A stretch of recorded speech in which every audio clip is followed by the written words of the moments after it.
Hayden, awesome to have you on the show, man. I'm excited for our conversation today. Yeah, good to be here, man. Yeah, so could you just give us a quick, like elevator plus pitch, so of where you've been recently, like your trajectory of your career? I know you're studying in Europe right now, overseas. Tell us a little bit about where you've been and where you are now. Yeah, I mean, I'm originally from Mobile, Alabama. Spent a lot of time in different places throughout my life. Just finished a doctorate in human performance sport pedagogy at the University of Alabama. I'd actually finished all my coursework back in 2022, and then moved to Santa Barbara and was kind of building a pretty good life out there. And then my dad sadly suffered really devastating stroke in 2023. He was a mover, real thinker, beautiful soul. And he's still here, but has hemiplegia. Can't really verbalize what he would love to verbalize as a once a very literary man that taught me life through lyrics and stuff. But so I moved back with my parents to Rome, Georgia, where I might be referencing this guy later, but my best friend, Hunter Todd, he's a sports physical therapist at Floyd Medical there, said they had really good neuro PT. We had a good experience there. We moved back to Mobile, and it's been kind of a crapshoot since then. So I've stayed with my parents for a couple years, supporting them and playing the role of caretaker. Sometimes I'm very hands-on, sometimes a little bit backed off just because I do have a life to live. But kind of finally was in a position after slaying the dragon that is a dissertation. The reason why it kind of took so long, so I wasn't sure if I really wanted to finish it.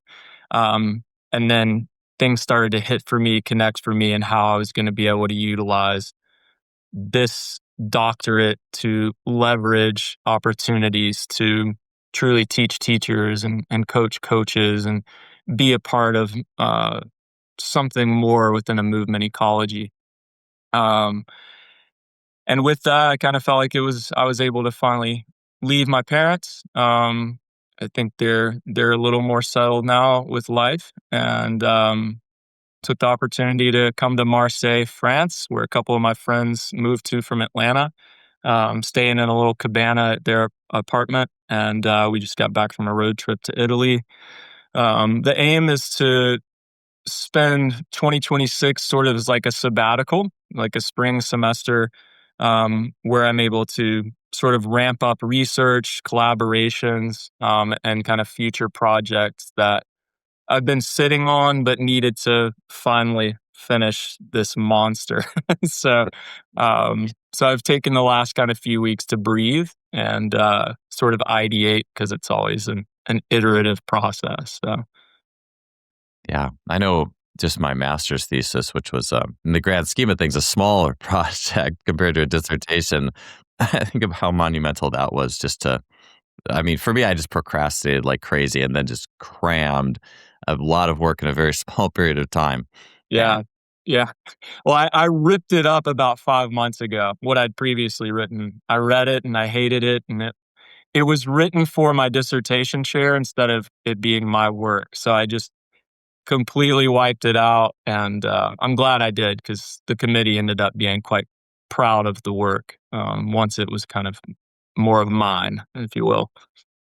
yeah, within like sports performance, human performance, tell me a little bit about like maybe your initial trajectory, like what you were doing for work initially and what you drew you to that.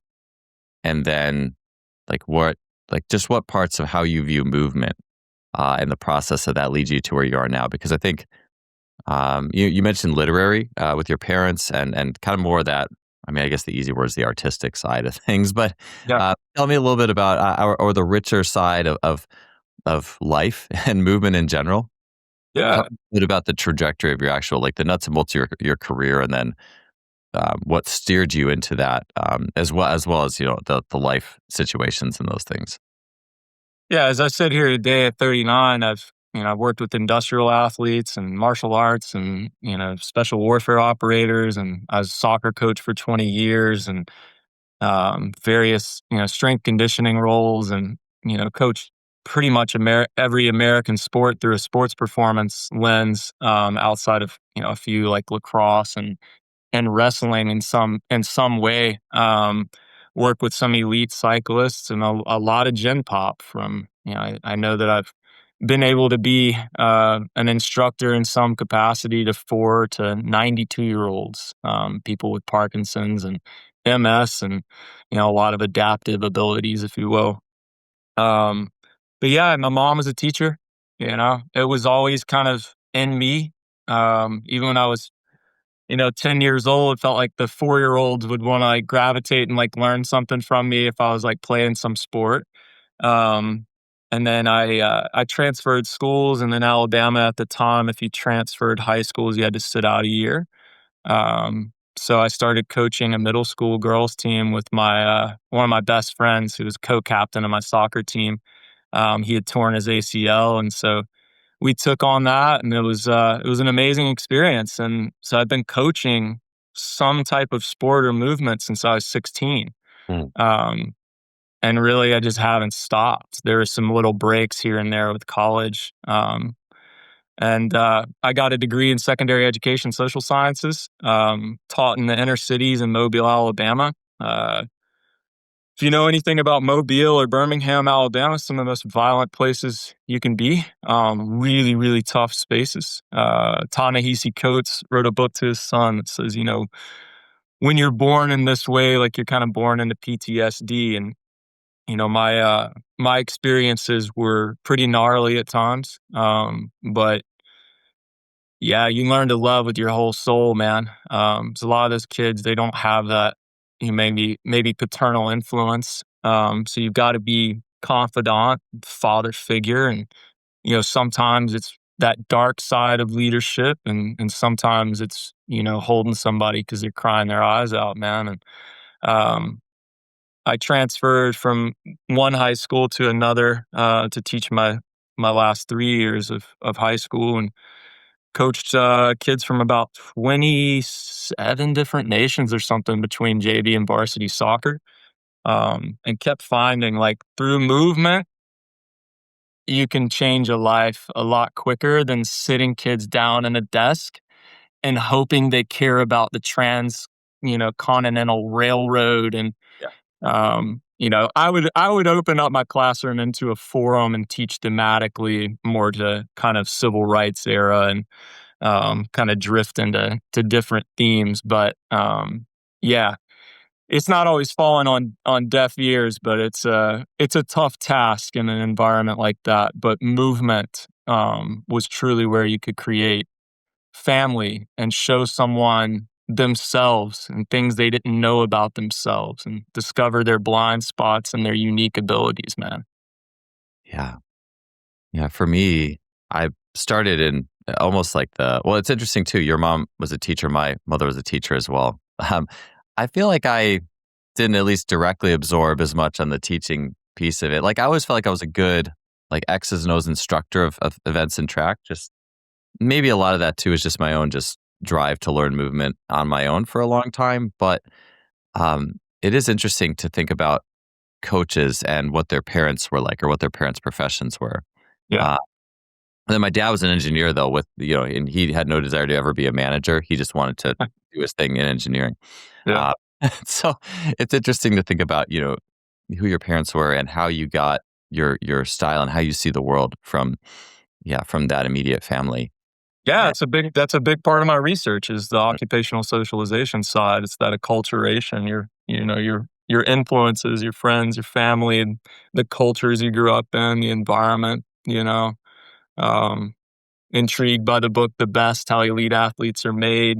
Medium-sized cities tend to produce, really excellent athletes. Why might that be? mm, So there's a lot of factors that go into kind of who you become, yeah, right? And then if you decide to teach or coach, like I recently wrote, it's kind of inherited at first before you can start to pivot and find your own voice.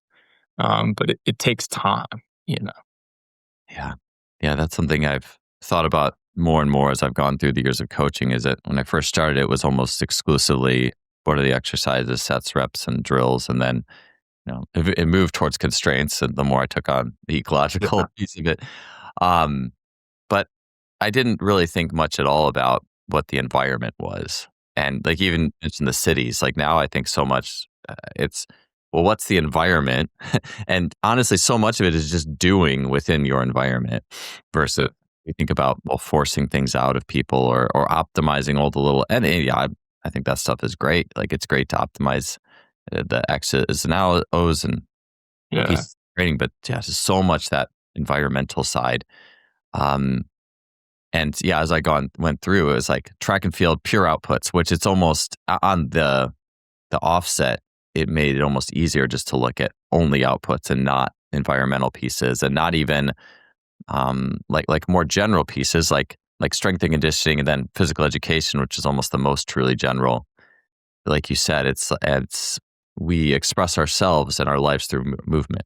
Yeah. And I think moving from being a track coach to a strength coach, like strength coach only, like when I first started as track and strength and conditioning and taught classes, and then it was only strength and conditioning really, outside of like club track.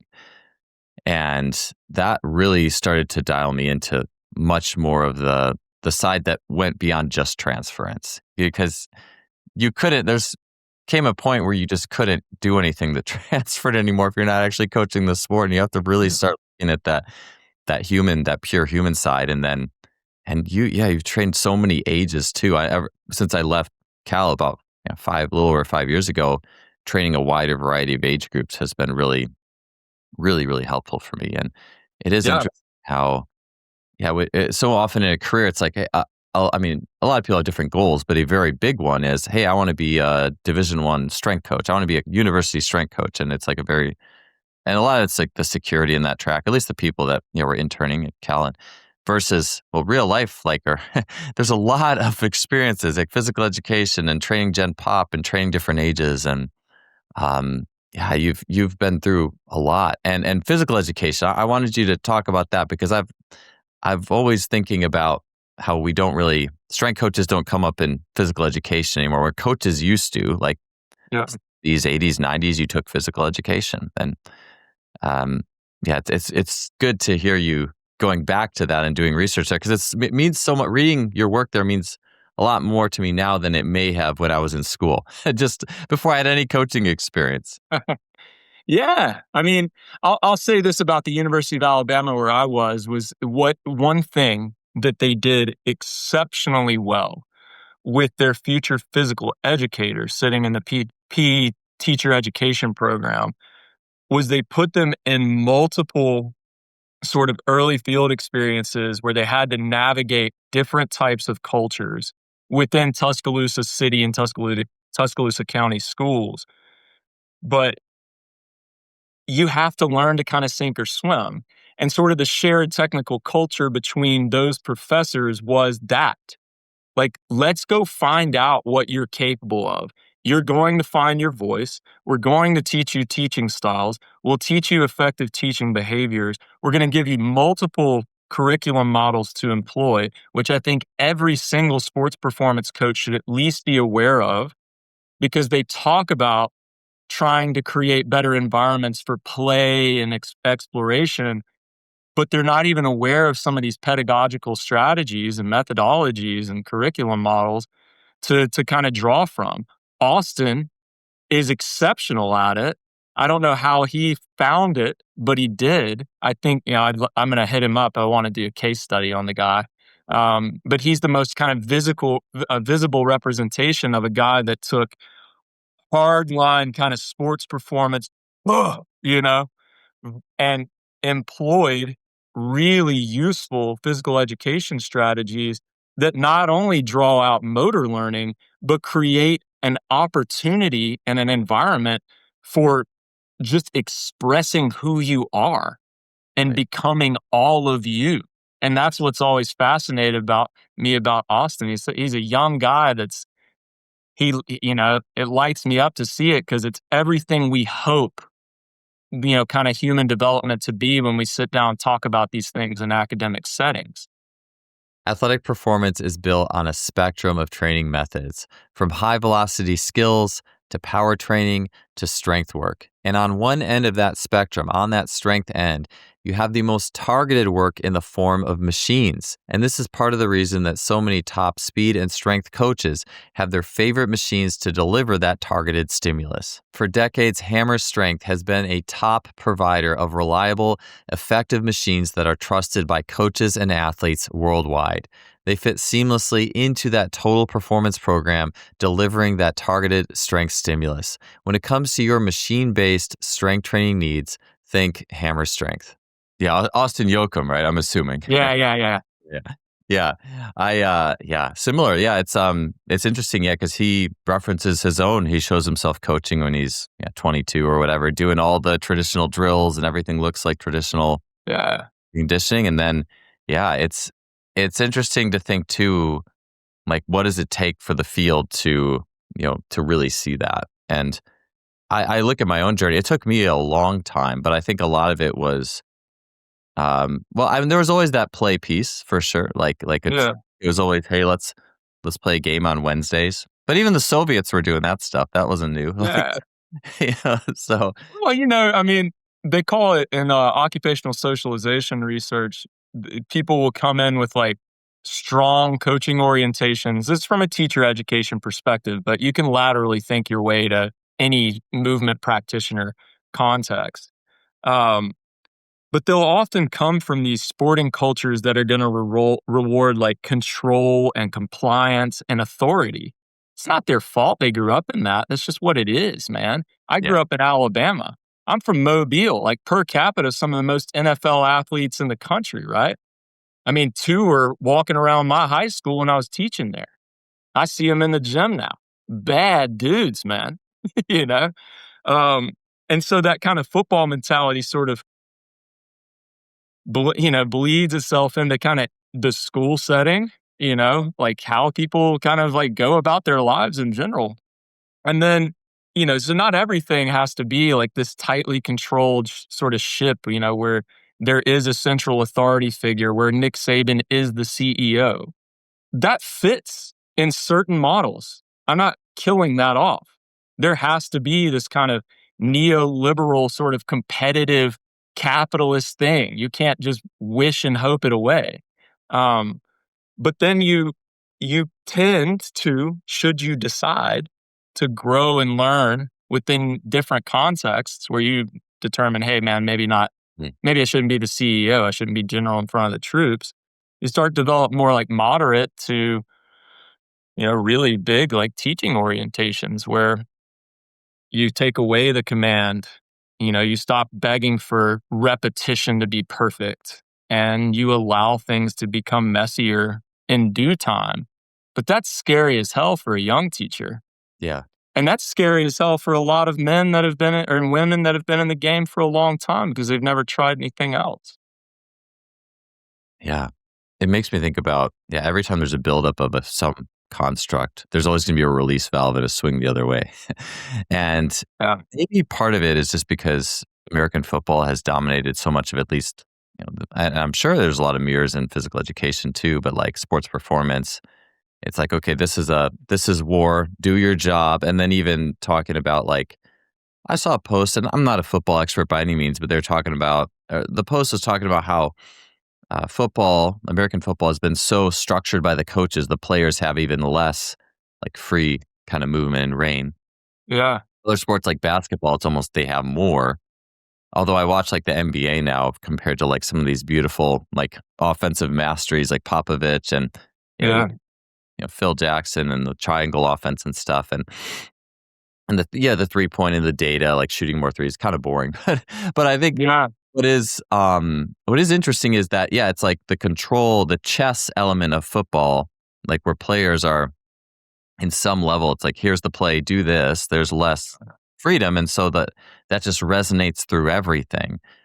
But what's interesting is, and I do wonder, I'm like, okay, well, if there's this dial of play and embodiment and exploration in any movement practice you do, football in general compared to something like maybe let's say 3-on-3 basketball as a construct, not even like collegiate or, professional 5-on-5, but let's just say 3-on-3 street ball is a sport you're training.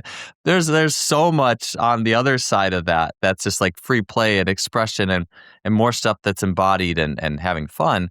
But I also think too, well, as human beings, that small subset of pro football players where that is all they do. I mean, that's a little bit different. But what about high school football? Or you should just have other practices, I think, that naturally give way to that dial being thrown the other way. And then there's the warm up time um, and all that as well. So it's an interesting. I think a lot about that, and having conversations too with strength coaches who've been in the game a while and thinking about it that way. So yeah, it's Yeah. definitely because I always love my default is like, let's play, let's explore, let's Right. at least not the whole time, but at least a decent chunk of time so that people are they kind of the restraints are thrown off and flow states are achieved more easily. But Yeah. I try to think about, well, if it's a thing where it's like do your job or the whole team fails or something, like, and it's very strategic and chess based. So Yeah. yeah, that's something I think about a lot with our culture and how to approach different groups. Yeah, yeah, I think we kinda have a culture of repression sometimes, like, I write about it a good bit lately. It's more that we often express what we repress instead of, the kind of the op like, Mhm. a lot of we talk about expression, but, for me, it's like discovering what somebody is afraid to do, you know? Like, whenever I get an adult who's in their, like, 50s or 60s, we're gonna crawl. And you have to have a certain charisma and about this, and you have to laugh and you have to do it with them. You got to be, willing participant in your own way.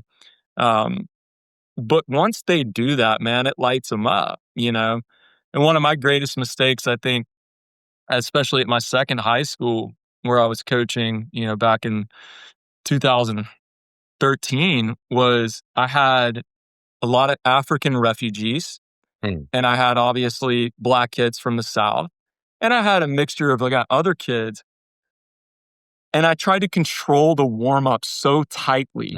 And if I'd have just released them to dance, because they love to groove, man. They love to feel themselves. That Maradona clip that I think you actually showed recently, and just let them feel into their vibe.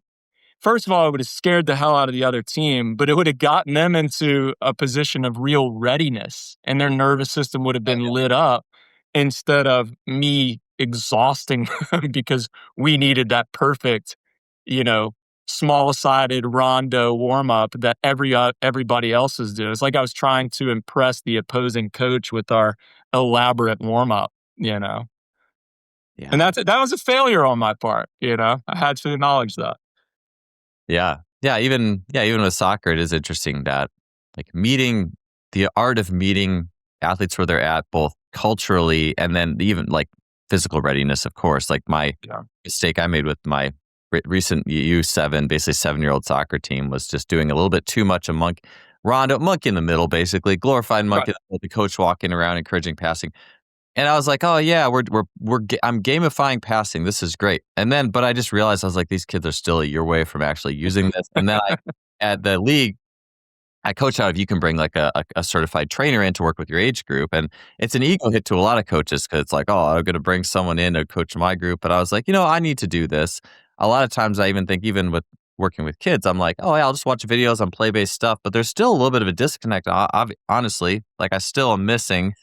And so this trainer comes in, it's instantly just a game. It's like Tigers and the Hunter, and it's this gamified. I think I mentioned this podcast, but like and it's not really about passing. And he had some gamified stuff, but it wasn't as much as I was trying to do. And the kids are just lit up and laughing, and Yeah. always what I'm going for. But I just realized I was like, oh man, that whole season I just was trying to give them something that I think was just a little bit beyond, and just to have that outside influence to be like, this is what they're ready for right now. And with the dance too, I mean, honestly, if you coach track and field and you're in the weight room, a lot of and there's music on. The people do their sets and they're grooving, dancing, hopping, or between sets all the time. And I actually view that as almost the ultimate superset, to be honest. And people don't talk about is dance Yeah. between sets of heavier Look, lift. man, an athlete dancing is a joyful athlete, and a joyful athlete is tuned in, man. And I think I got that wrong kind of Mm. early on. I thought it was a distraction.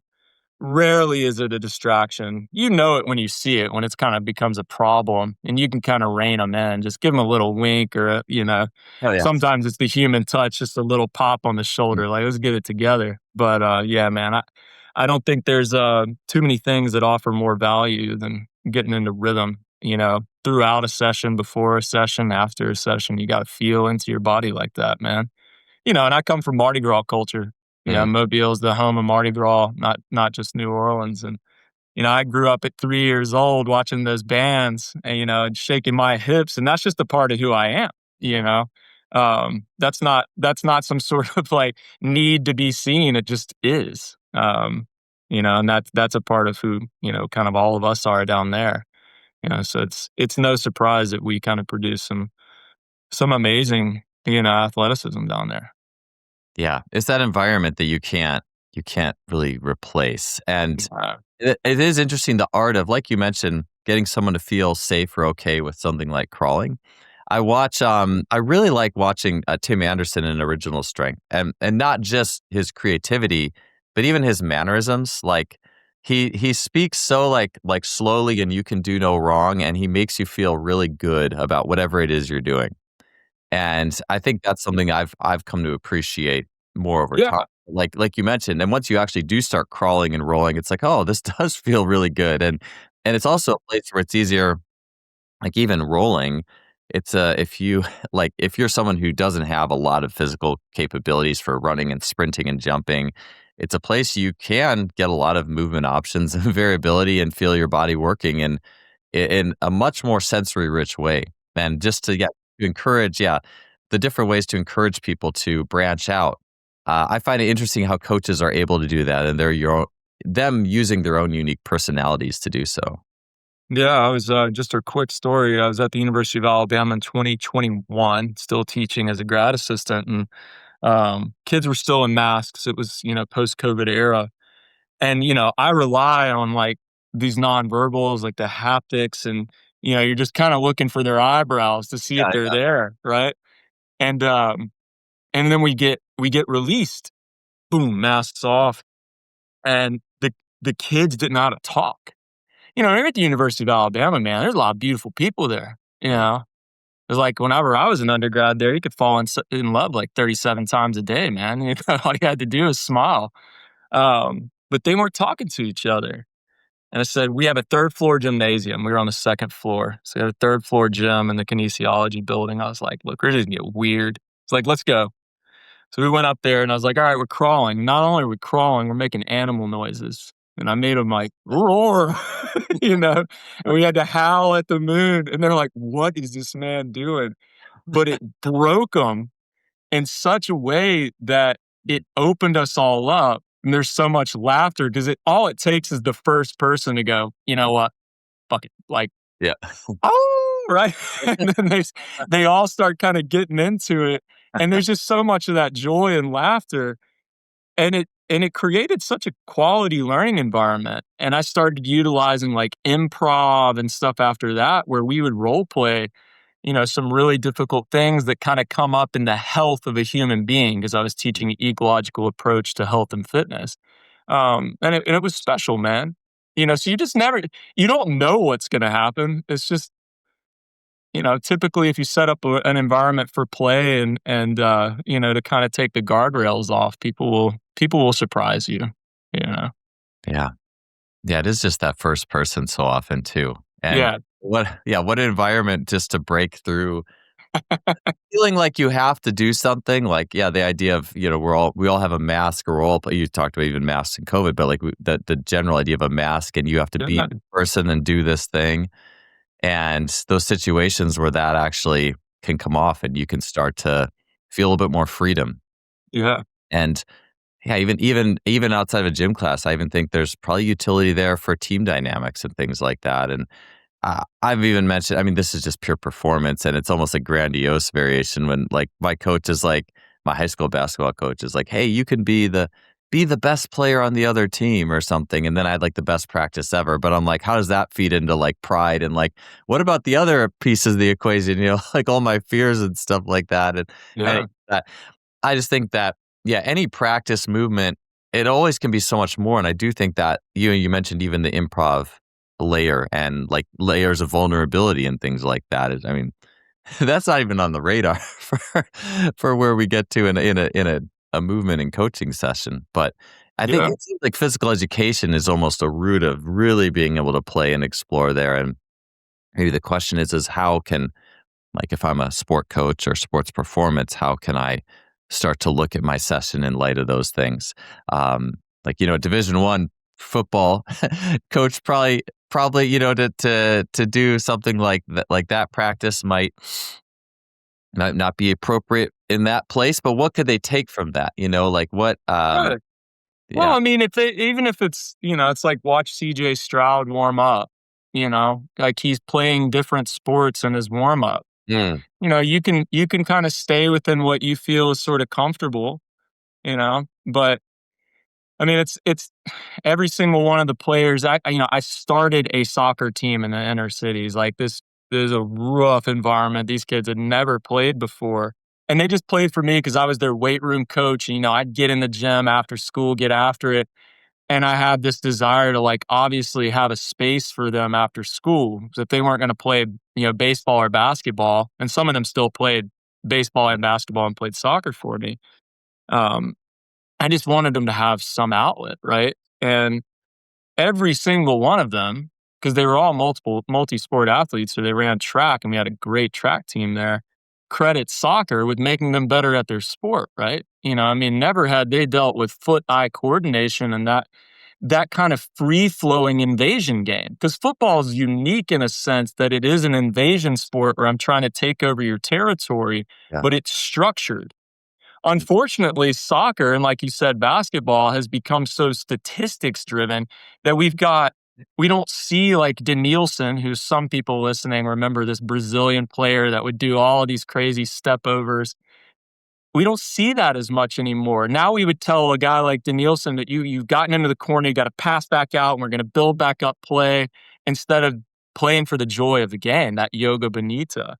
And that's why we love that 80s and kind of 90s basketball because it was a little more free flowing. And hell, the mid range game was a fun game to Yeah. watch, man. Yes, it was. I think we all miss that mid range, jumper and fadeaway, right? So yeah, I still think that a hard line coach can still adapt some of those, Bobby Stroop kind of strategies with Patrick Mahomes and you know, still feel himself or herself within that, right? Mm, yeah. It's almost like a study of, you mentioned studying like Austin Yoakum and how he got to where he's at, but it'd be interesting to look at how do you have, if your sport is highly structured or the way it's actually presented is more structured, the athlete always needs the unstructured, dial. They always need that thrown into creativity at some point, somewhere. And maybe the natural order of things is just to have a sport or movement practice that we're all doing that is that. Like the Yeah, football player, like you mentioned, starting soccer up, or like if you play football or whatever it is, or you know, lacrosse or whatever sport, like your coach is very like, this is the play and be here and da da da, to at least have that release valve. yeah. Well, Mm, we always viewed, I would have my players with soccer go out and like, take them to the beach and we play volleyball. yeah. And I guess you've probably read the athletic skills model, and I'm sure some people listening have too, but that notion of a donor sport, right? Yeah. Maybe it wasn't gymnastics and parkour as they recommend in that text for sure. Like that's great stuff. Um, but soccer it's not an endurance game. It's a Mhm. super, super quick game. It's explosive, right? You do have to have, of course, energy system development, but to get them into volleyball, this totally different perception and action and like an anaerobic sport for the most part in a sense, right? I know there's some endurance involved, but that was really cool for those guys, man. And then just all right, we're done. We're just gonna jump into the water. That was also a great Yes. thing, right? I remember I had some Rwandan kids that had never seen the water like that Really. before. Gave them their first hamburger that night there, and they didn't stop eating French fries. I kept having to get more fries. But those are those moments where I think everyone starts to kind of grow, not only as individuals, but as a collective, right? That's that culture you're trying to create. That's the trust and buy-in, quote unquote, that a lot of coaches talk about. The modus operandi everyone says they have, but they're not exactly sure how to create. Yeah. Yeah, jumping in the water at the end of a session, especially if you're near like a natural body of water, there is nothing like that. Nah, nothing like it, man. It's so good. Yeah, I love that. It does seem, yeah, like a lot where that's coming out now in mainline strength and conditioning is more gamified warm-ups, just because that's like the place where it's almost like the strength coach or the gym is become this place where for in some cases where some of that can be, yeah, more unstructured and just fun and just moving for the sake of moving. And I think before I knew much about that, I started to see that with having a warm up that wasn't even pre-planned. Like that was actually my first piece of the gateway was spending time with Coach Paul Cater, who's been on this podcast in Central California, and noticing that all his warm ups were just completely improvised. And I don't think everyone needs to do that, but for me, just starting that was like my gateway for that stuff because once you improvise the warm up, it kind of gives you room for, oh, hey, this would be fun. Okay, let's put that in there. Or let's take this. He'll start chasing tennis balls. Oh, this would be a fun way to chase tennis balls. And then you gauge it based off the player's reaction. And did they think were they excited? Were they motivated? Did that, could you see their just general state increase? And, I feel like on some level, unless there's some level of, yeah, that improv and flowing, and of course, Paul would always work to a fixed point. Okay, we're going to do these sets and reps, and that's not going to Yeah. change. But it's like unless there's something that's there's a give and take. I think that yeah, you never get a chance to throw that dial into that more unstructured, playful side or exploring. Yeah. Yeah, that was my changeover, or that stuff that started that changeover at least. Well, I think, sometimes, especially in the Gen Pop and the older kind of folks that come to you, like some of them are so terrified of their bodies that a dynamic warm up is Mhm. exploratory, Yeah. right? This like very structured dynamic warm up is like, I have never experienced Yep. anything like this before. Yeah. You are showing me things in my body I didn't know. Like you've always, you've always probably been capable of this. And I find that even more so in endurance athletes and kind of the cycling community is this real neuroticism and fear of venturing outside of like these very kind of like controlled notions of what a body is supposed to do and how they're supposed to train in a weight room setting. And so you can't necessarily just feed like pure curiosity and exploration into that kind of population. And I still think a dynamic warm up strategy with high schoolers especially can be a really good idea because they're on a cell phone and Oh yeah. they're kind of got this tunnel vision and all you're doing is asking them to lean into their breath and a little bit of their movement just to wake them up. Maybe you're starting to talk a little trash at that point, and it's just like it slowly builds you in. Then you can get into the game. With soccer, they would encourage to do FIFA 11 plus, right? I find that to be somewhat valuable in being able to see how someone navigates space and move. Mhm. And then we can start to kind of branch out into more of that, dynamic systems theory, eco D, constraints led approach, nonlinear pedagogy, whatever you want to call it, styles, right? Yeah. Yeah, I agree. I think it's always important to mention the context of yeah, what are you doing and where? And I'm glad you mentioned, yeah, with an athlete who hasn't been doing a lot of movement, just just doing lunges and like inchworms and lying leg swings and those kind of things. I mean, it's novel to them. That's a new that's a new Yeah.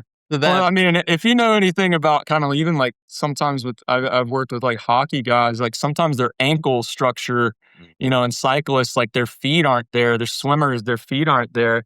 If you think you're just going to explore some super explosive, like agility style game with, small sided tag, like that is how you might incur injury in a warm up. You do have to be, cognizant of that. Oh, yeah.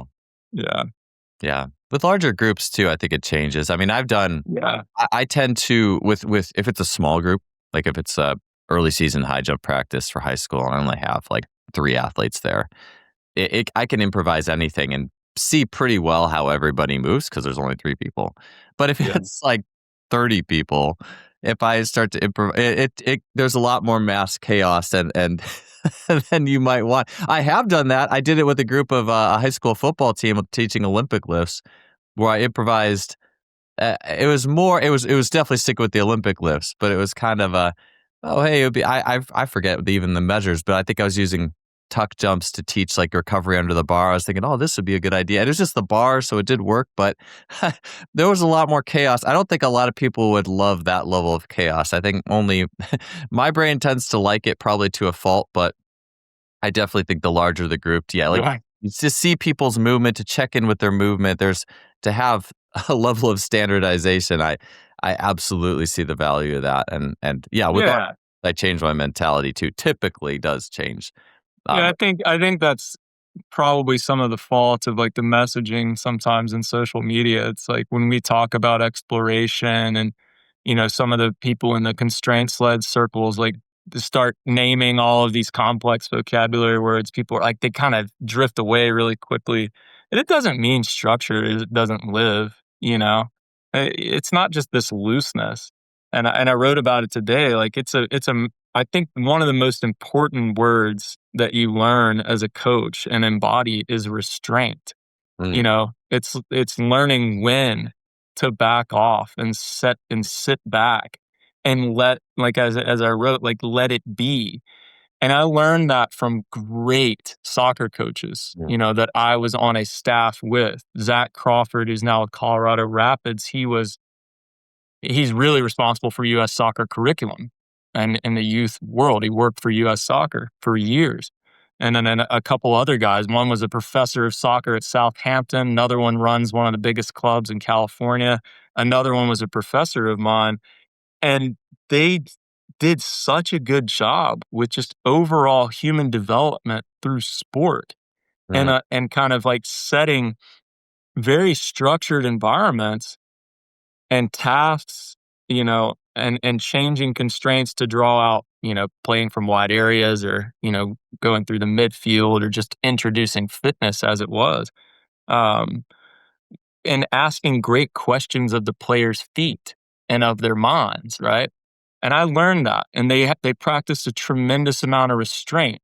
When you start drifting into correcting every single movement pattern, man, yeah, that's miserable for a kid. We used to stop play. You got to repaint the picture. What was there? Well, it's dynamic. It's never going to happen again. You know? yeah, to control the urge to say something. That's Yeah. that's But it. then, there was an article written by, The Athletic about Mike Vrabel Mm, and how intense he is. And they called him an asshole, but mm, we love him anyway. And he uses that dark side of coaching mm. and like is in them all the time, right? That can be effective. It's y- we you go kind of like ask me prior to the podcast about like value orientations and that continuum. Some people can live in that disciplinary mastery value orientation where they value tactics and techniques, and there's a little bit of that control element, but they do it in such a way that they're a master of their craft. They're a master of teaching. We don't diminish that. At least they're teaching, but there is this whole other world Mhm. that they could venture into. Yeah. Yeah, obviously those people like, you look at like a Nick Saban and you look at the success of that, but in some ways, maybe on some level, you think it maybe is like a peak of a pyramid because underneath each of those players' experiences was, like you mentioned, even the culture growing up, like, Yeah. and what produces great athletes. And then you end up and you have to have this cohort that has this level of discipline and expectation. But you think all the learning that happened along the way. And yeah, even like outlets. And I think about football too. It the outlet for things like I in the Pro Bowl. I had no idea this is how out of touch I am with some things. I didn't realize the Pro Bowl stopped being the Pro Bowl a while ago, where they stopped like playing the game because of injuries and stuff. They started like messing around. And then I was watching like dodgeball. They played dodgeball, and these pro football players are just laughing like kids. Like the look on their face. I just remember the look on this one guy's face when he grabbed the ball was just like a 8-year-old who's like mischievous and just happy, gonna wail on someone and hit the. And I was just like, these guys have got to be having so much the most fun right now. Uh, Yeah. and then yeah, it's the contrast for the whole battle of the season and all that stuff. And yeah, not to diminish the need for structure, but yeah, it's interesting to think about, yeah, when do you say and what don't you say?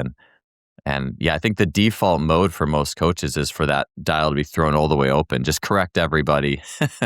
And like that's the skill I suppose you learn over time, is when to just let it be and let people keep going and see if they can figure it out and give them a chance. Yeah. Yeah. I think, well, that's the growth, man, because there's usually like, there's a pivot point, right, in a coach's career, and I always operated from strength conditioning with, well, why can't I do it that way? I was performing strongman techniques before I knew that they were actually had a label ascribed to them, like Steinborn squats and Piper squats, these Zercher things, and kind of all points in between. Just 'cause I was fascinated by being curious with the barbell, Yeah. um, and I think that in sport, probably one of the biggest things that shifted for me was, my examples were kind of football coaches for a while there, right? And it was like, I am an Alabama fan. I was raised this way. I got to see Nick Saban. You grow up with Bear Bryant's, gravelly voice. And so you kind of like think you have to mimic that. Mhm. But in a sport like soccer, Yeah. basketball, lacrosse, like so many sports, that's a player's game a Yeah. lot of times. Mm. Um, and I kind of talked to you about, earlier I was controlling warm up. Well, my life was kind of falling apart in my late 20s. There's a lot of things that were going wrong. And I brought that out to the pitch, right, with my players. And a kid named James Yeager wrote to me. It was a beautiful letter. He said, Coach, we know you're going through it. Like, I know you're going through a really hard time, man. He's like, but we're not your soldiers. And we know that you don't want to coach this way. Mm. He's like, let us have it. And so I had a conversation with the players. I had a conversation with my best buddy, Hunter, who was my coach, was my assistant coach at the time while he was going through PT school. And I just kind of let them go a little bit more. And they just ripped off a run of 8 straight wins and just was scoring goals in bunches. And, Mm. slowly but surely, God, man, if I had just relinquished control a long time ago, Mm. this would have made my life better, not only here on the practice field, but my home life, my relationships, like all of that stuff. And I'm still learning that lesson. You know? Yeah. Oh, yeah, I think we will be. I mean, I'll be learning it till I mean, hopefully I have some breakthroughs for sure, but I'm probably learning it my whole life without question. And I still, even now, I talk about it a lot, but I still catch myself even in like a track practice saying something where I think after I said it, I was like, I could have given that athlete a few more reps at that. Yeah. I could have let them solve that problem a few more reps before I tried to correct that. Sometimes I'll think, what are the ramifications of trying to correct this now versus later? Maybe I obsess over it sometimes, but yeah, it's definitely something where, yeah, why is that our default is to do that? Because it's so much the norm and not the exception to the rule, for sure. Um, Yeah. um, I want to ask you a question that's probably related, and I think physical education, like we talked about, and even before we push record, it is that core of human movement. Maybe if we just replace the word physical education with the core of human movement, Yeah. it would have different ramifications, because I just think it's so important no matter who you coach. But it's interesting. My kids are in school, and my kids are 9, 7, and then 2, so she hasn't been to school yet. But I asked them about, hey, how was your day today? Oh, we had gym class. Oh, how was gym class? Oh, my teacher's mean. And I started to hear my teacher's mean an awful lot in gym class. And I'm just like, wait, this is supposed to be like the best part of your day. Like how has our culture created this series of instructors of physical movement and literacy where that's become such a trend. And I guess whatever values are being put forth, And you would think that, and again, I guess you have a group of wily young youngsters who have been cooped up all day, and maybe that's just it's a rebound. Get in line and get on your circle and do push-ups or something. Like, yeah, tell me a little bit about your thoughts on that. Like, how do we land there as a culture when that piece of movement oftentimes ends up in that area where the kids actually aren't having a great experience? I mean, I like to think about if you, I'll just say Doyle's classroom ecology. If people are interested, read about it. But it's an entire ecology, right? Like, I don't know how many students are in that PE teacher's class. Mm, Is that it can happen in Alabama where some of the some of the teachers that I observed from my research had 60 to 110 kids in a classroom. That's wildly unfair. It's yeah. inappropriate. Part of the culture of America is we devalue teaching. Mm, The other side of that is we deeply devalue physical educators. mm, And the classroom teachers in the schools devalue the physical educators so much that they send their bad kids, quote unquote, their bad kids, mm, to the classroom just to sit. Or if they have a field trip and the kid couldn't pay for the field trip, they send them to PE. mm, So sometimes that teacher is dealing with all of these constraints that are truly constraining them being a good teacher. And sometimes it's because that teacher truly is trash at their job and they have no business being around kids. But I mean, kids are really good at reading tone. Like, if you're not a real one, they know. And mm. especially in the inner cities, they're going to call you out and they're going to make fun of you. And it's going to be relentless. You know, they'll read power. They understand their dignity, right? And they may not have like vocabulary for all of that, but I think it's usually that, when they say like mean, it's just that it doesn't feel like they're being valued as a human being, Yeah.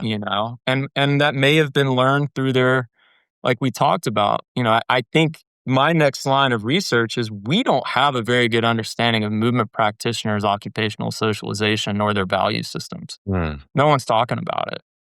We don't know where we came from, why we do what we do. We have philosophies and perspectives and practices. Do they align with our values? If our values don't align with our actions, then we burn out. And that's how you end up with teachers that are mean and become jaded, you mm, know? Um, and some just view teaching as being loud, dominant. Um, Sadly, they just often work in cultures and environments that are, again, underappreciated, deeply underfunded. Everyone views a physical educator in America as a glorified babysitter. mm, And when you're taught that that's all you are, that's what you become, mm, and it's super sad. So they cope. And what you end up with in any in movement practitioner environment or any professional role where you have some semblance of say in what you're going to do is you can strategically comply with the system, and that may be how you survive. You may sit on the fence and kind of, I'm not sure which direction I should go. Like, I don't really feel good within this, but maybe I have to be here. Or some people are just outright rebels and you strategically redefine your role. And you say, you know what, middle fingers to everything with the tongue out and the thumbs out. And I'm just going to go for it regardless. And that's tough, man. That's really tough, you know? mm. Yeah. Yeah, I would think when they told me that, I'm like, I'm sure that instructor at some point hopefully was excited about teaching movement. You know? I And think most people get into this, most people get into coaching not wanting to micromanage. They get into teaching because they like, hopefully because they actually care about kids or they care about adults and, athletes in general. But, sometimes, unfortunately, that acculturation phase, your family, your friends, the coaches that you had, some of them were great, exceptional people, and some of them showed you a bad way, but you weren't aware of it. Sometimes you outright reject what they did. Professional socialization, these certifications, and even undergraduate degrees don't hold a whole lot of weight in how someone becomes what they become. But then they enter into the field, this organizational socialization, as we call it, and it makes or breaks them in a lot of ways, Mm, you know? And unfortunately, much like nursing, most teachers in the United States of America burn out after about 5 years. mm, I quit my sixth year. yeah. Yeah. It was too much. I was the first of six head coaches to leave my high school that year. Wow. Yeah. It's a crazy system. Um, it's interesting you mentioned too just how good kids are at sensing your energy as a teacher. And I think about too, a lot of times when you ask someone, why did you get into like coaching or strength coaching or whatever coaching, a lot of times you say, oh, I want to help people. Like I want, but Yeah. what does that mean? Like, and what do you, and yeah, that it's almost like, yeah, that's what you're supposed to say, but how do you really learn to serve? And how do you, Yeah. and I think that also kind of goes hand in hand with coaching and value. You've done a lot of research into value orientations as well. It's like, Yeah. tell me, I know, like, shoot, I'm asking you this and late into the podcast, like I should have started with value orientations because you've written whole papers on this. Yeah. I don't want to shortchange this by any means, but could you just talk about how that relates to value orientations and as much depth as you want to get in? We could take a little extra time here to go through that as well. I'm really interested. Yeah, we can navigate that pretty quickly. I can give you like an overview, like it's a quick Sure. lit review. And I Cool. think that, one of the things that probably a lot of people listening, and I posted about it today because it was came off of the back of a coach taking a value orientations inventory that I'd worked with before.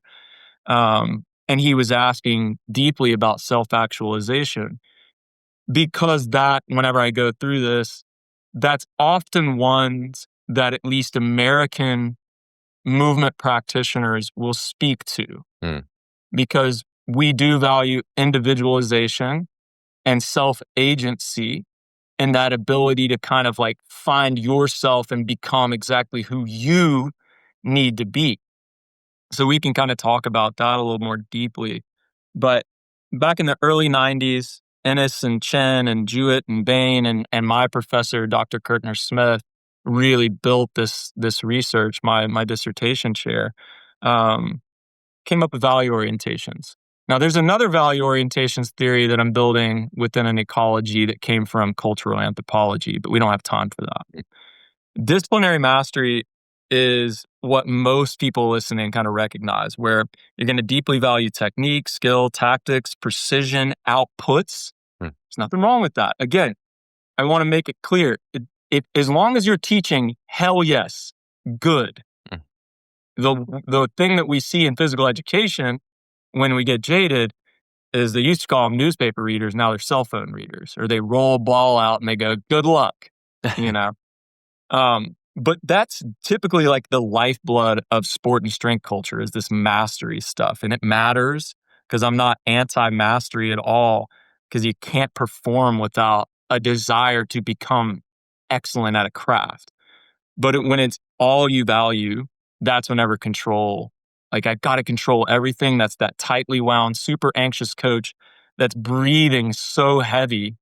And it's just something usually kind of deeply wrong with their personal life, Mm, But it can't be about compliance and perfection and error elimination, but it can be about these other things. Then you have learning process. So it's problem solving, it's adaptability, it's decision making.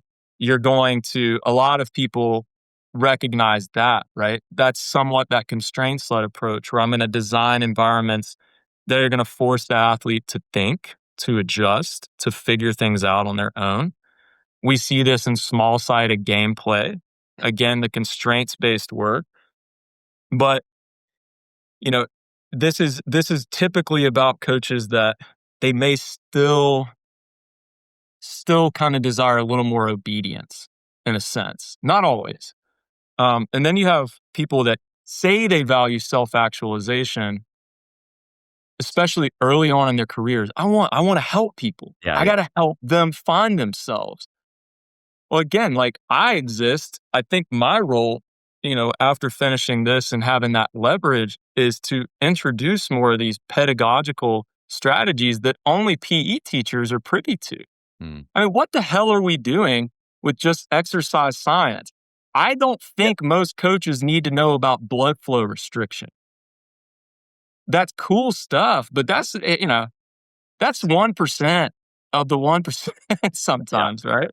Um, but with self-actualization, a lot of performance culture seems to like misunderstand this.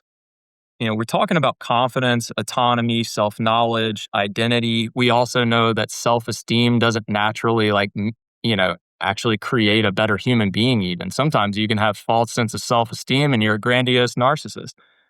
But athletes learning to know themselves and trusting themselves in the moment, every moment, owning their development. And that's not soft. I'm Mhm. afraid people like read that as like, oh, I'm helping them find themselves. No, this isn't performative spirituality language. Like this is actually helping someone.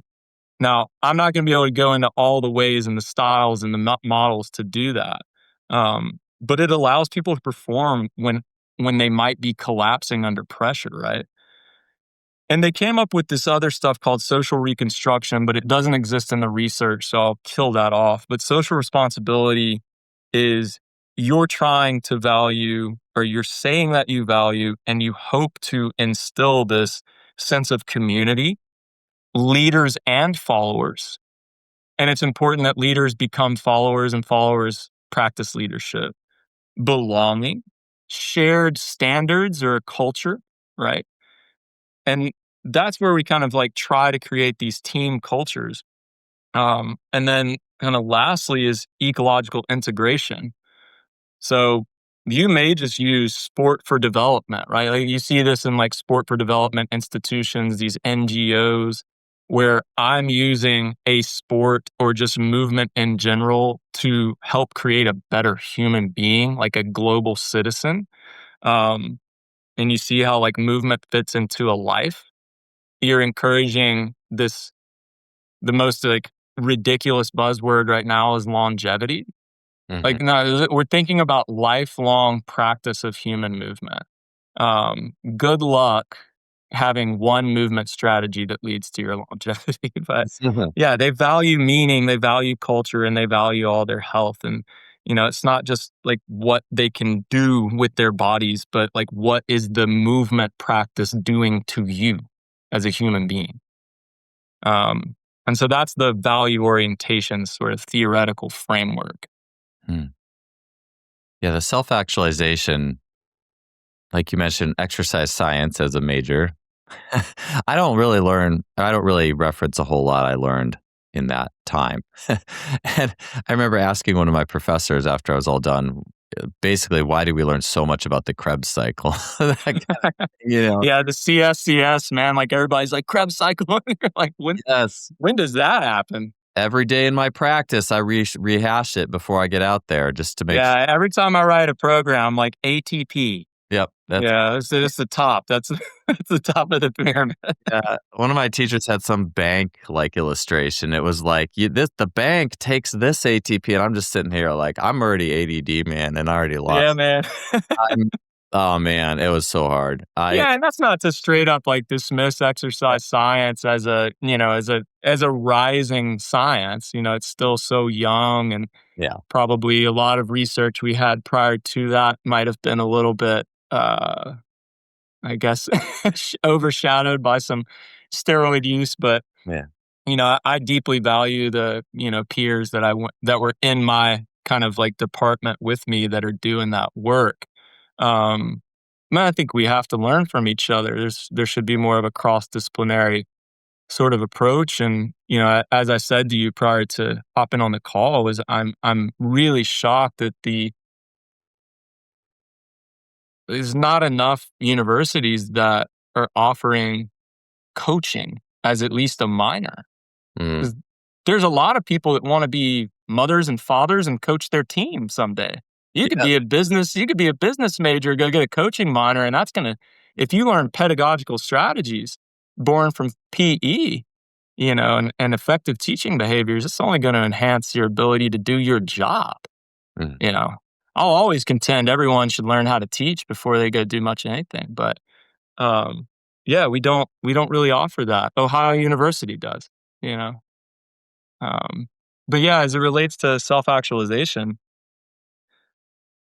um, it you can't really chase it directly, right? Like that's where that kind of classroom ecology happens. You can't sit down and go like, today we will self-actualize. Yeah. You're going to become exactly who you want to be today. But it's this, I view it as like a byproduct of the environment and Mm, the way that you build an environment and how you relate to an athlete. 'Cause as soon as you enter into a space with coach and athlete, there's a relationship.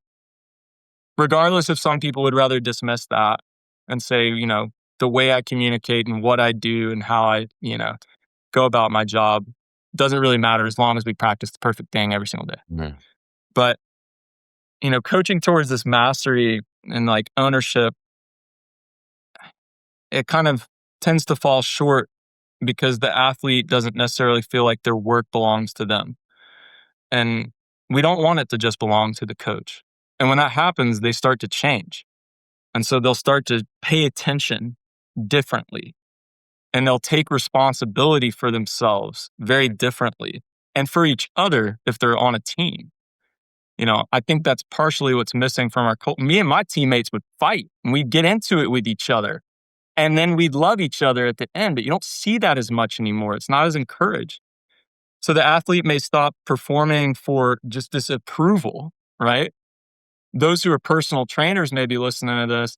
You've kind of gotten someone when they finally stop looking and turning their head to you to see if they did it quote unquote right. mm, And that's when they start engaging with the task itself, mm. when they're finally like in their body. Um, and so, again, it's the small things. It's letting the athletes make decisions within a structure that you've set. You know, some of the best coaches I ever saw, it was go play small sided game. They'd find two, they'd always go, all right, we're going to have two questions. And I come up with two questions. They'd bring the players in and they say, well, I want y'all to come up with a solution to these questions given what I'm seeing on the field. You can do this in the weight room as well, Mm. as long as they have some general sense of what they're doing. Yeah. And then you release them out and they start to talk about it. And then they go play and we see if they made, the right kind of choices. Um, and asking them what they noticed instead of immediately telling them what they did wrong, Yeah. that's not cultivating a learning environment when it's your immediate instruction. Mm, And again, we want to kind of force problem solving on them. There's no such thing as rote repetition, even though some would kind of say that there is. It's no different than rote memory. Standardized testing does very little for the kid, but it gives you government money. yeah. If you perform well. So Yeah. Yeah. yeah, it's holding them accountable, but also affording them space and grace to experiment and fail a lot. Yeah. Yeah. You got me thinking about asking questions. I've started to do a post practice debrief form for my track athletes, like just where they would reflect on the session. And it's funny because I just was remembering distinctly one athlete who her post practice reflection, I read it, and it was like the opposite of what I thought she was doing. It's like, what is going? But then I was kind of like, maybe I'll let her run with that because I don't know. It's interesting to see. You get the perception of how the athlete's solving the problem. How is the session going on in their head? But also they're getting them to think about it and not Yeah, just. And if I would have only dictated, okay, do this, don't do this, do this, do this, I feel like it's not as rich ultimately of a session. And yes, obviously, if there's a disconnect that's causing you to lose performance, that needs to be addressed. But I yeah, love what you said, that self-actualization, and honestly, even could relate that to whether it's personal development or individuation or skills. It's not like we can all just go in a room and be like, "Hey, your job is to be like Michael Jordan at the end of this 60 minutes." Like, what does it take for that to happen? yeah, Or even any skill place you want to be, right? Like you have to. It is yeah, like you said, it's a process born of the environment that's nonlinear. That just it's not what we often coach, and we don't. coach, we don't teach how to work a nonlinear process. That's not. Well, the thing is, man, and I know that you know this, but from my high school experiences in the classroom and on the field, and then later when I became an instructor at the university, you may not see it happen like while you're present. It may not happen while they're with you. It's years later when you get the note, Mm, yes. like hey, you saw something in me years ago that I didn't know about myself. Sometimes they rejected it because it's scary to confront who you are and your actual talents and capacities. It's easy to go and find discomfort or comfort, right? And stay small and shrink, and self-actualization, if that is your orientation, your day and the way that you're planning is, how am I going to allow an opportunity for expansion and evolution that leads to the empowerment of a human being to become exactly who they were born to be? And when you get really good at this craft, you get better at seeing the soul instead of the data. And that's why exercise science can kind of kill us sometimes, is we'll drop into those books and I got the perfect program. And you forget that they're not a quantitative data point. Mm, This is still qualitative work. This is still about the human condition. Um, and like we kind of talked about earlier, it's like when they're dancing and they're joyful, man. I mean, I've never seen my athletes play better than that. yeah. They don't they lift. I mean, that's the day they PR, right? Hmm. Unless they're just outrageously angry. Yeah. Yeah. Yeah. Sometimes that works too. I heard a great swim coach once just sum up a lot by saying happy swimmers are fast swimmers. Yeah. And yeah, Yeah. in my very early days, very all X's and O's exercise science and Soviet programs and this and that, I had an athlete who I just was not catering to mentally and emotionally, not valuing well. And as soon as she was coached by the other coach and she left my coaching, she instantly jumped like 2 or 3 inches higher just by being around someone that she was valued by. And that was obviously a huge mistake in my my values as a young coach. Yeah. Very exposing and still working to recover from Yeah. trying to improve my own process to make sure athletes are seen and heard and valued. I think strength and conditioning was a huge place for me to really learn. I was almost like, "Hey, Joel, you're not really cutting it as a track coach with this level." I was getting results with the high level athletes and giving them a good program, valuing them, but to learn to value to make that like a priority. I really needed actually to be in strength and conditioning for 8 years only, basically. Yeah. To really Yeah. learn that. And now going back to high school coaching, I'm like, ooh, I'm like, I mean, I didn't coach high school before, but like coaching back to track coaching as a mainline thing. Yeah, I think now I could go back into like more specific sport coaching and have a totally different strategy, and some of the things that, I'm kind of hoping to get out there, would certainly be kind of underpinning my work, and, being able to give the game back to the players, and, kind of letting them kind of coach themselves a little bit better than I did. But, again, I think a lot of men don't really become men until they're about 35 or 36, when they finally decide they're done being a man baby. Mm. And you start to kind of look at your own hubris, right? You filter through your bullshit and you find out how much of a control freak you maybe have been. Even though I used to say I'm so open and I am vulnerable and I accept all ideas, there's still a lot of work to be done, and I think it's even just been in the last couple years where all of that study and those experiences have started to kind of open up a whole new world and the vision for, how to teach this stuff and support people, and, not only future coaches, but also the athletes that I get to be around, and the human beings that come into my world. Yeah. Yeah. Even like saying I want to help people, I would be the first to tell people I'm open minded and I am, but there are certain things that if you challenge Yeah. me on, I feel my inner defense mechanism, like we all have it for sure. Yeah, I mean, we all have our convictions and our biases, right? There's no way to live a life without without doing that. But yeah, I mean, there's some things I won't come off of, you know? Yeah. There's certain things I'll always believe in. Yeah, I'm 42 now, and you remind me of the I think it was Carl Jung had said life really starts at 40 or something like that. And Yeah, I think he's right, man. I think I'm almost there. you got one more year till your life starts. I've only had 2. We got 4 months. Oh, 4 months, man. yeah. Yeah, It's nice. yeah, I love it. Well, hey, I love that. I feel like even that last before I just mentioned a little bit there, how you talked about exercise science and the soul of athletic performance. That's such a beautiful, just such a beautiful topic and way of putting it, Hayden, and a good spot to close today. I know, shoot, like I mentioned even before we started, I think there's like a half of the questions you probably won't get to, and I think yeah. that's good a lot of times. But where can people catch up with more of what you're learning? I love your Instagram and what you put out. I think that side of things, I mean, it's so valuable. And yeah, where can people catch up with you and what you're doing? Yeah, right now it really is Instagram. I've again, like I needed this space to kind of pivot.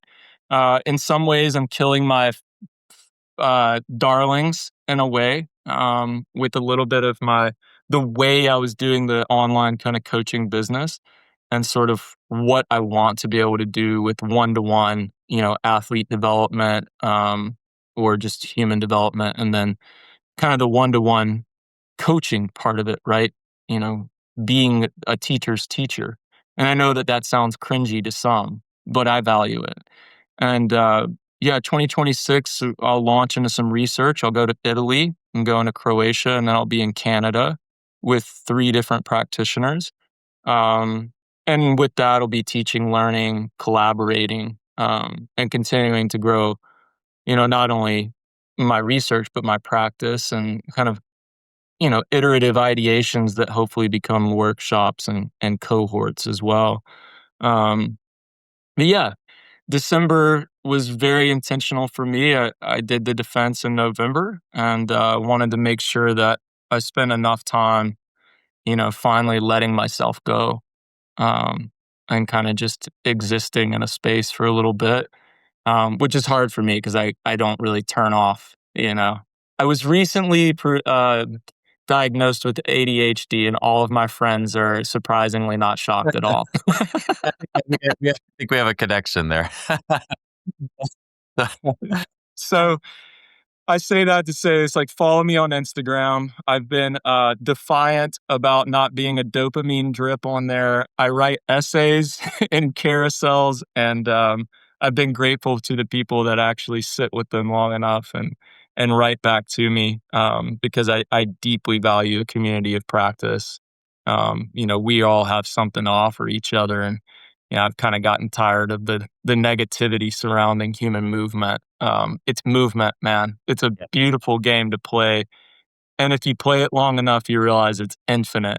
The possibilities are truly just as infinite as it gets.